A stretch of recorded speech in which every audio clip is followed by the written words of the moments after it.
Molo Bobo, udada phezulu ngenene namhlanje.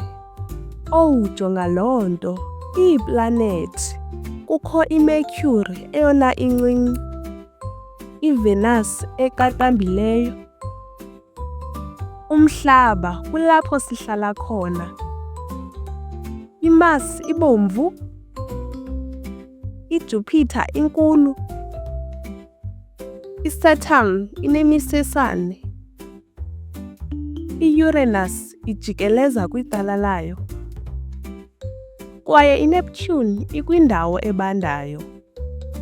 Iiplanethi ezisibhozo zonke zijikeleza ilanga. Ngaba akumangalisi oko? Kulungile Bobo, uyaphi ngokulandelayo? Ndiyazibuza ukuba uza kufumana ntoni.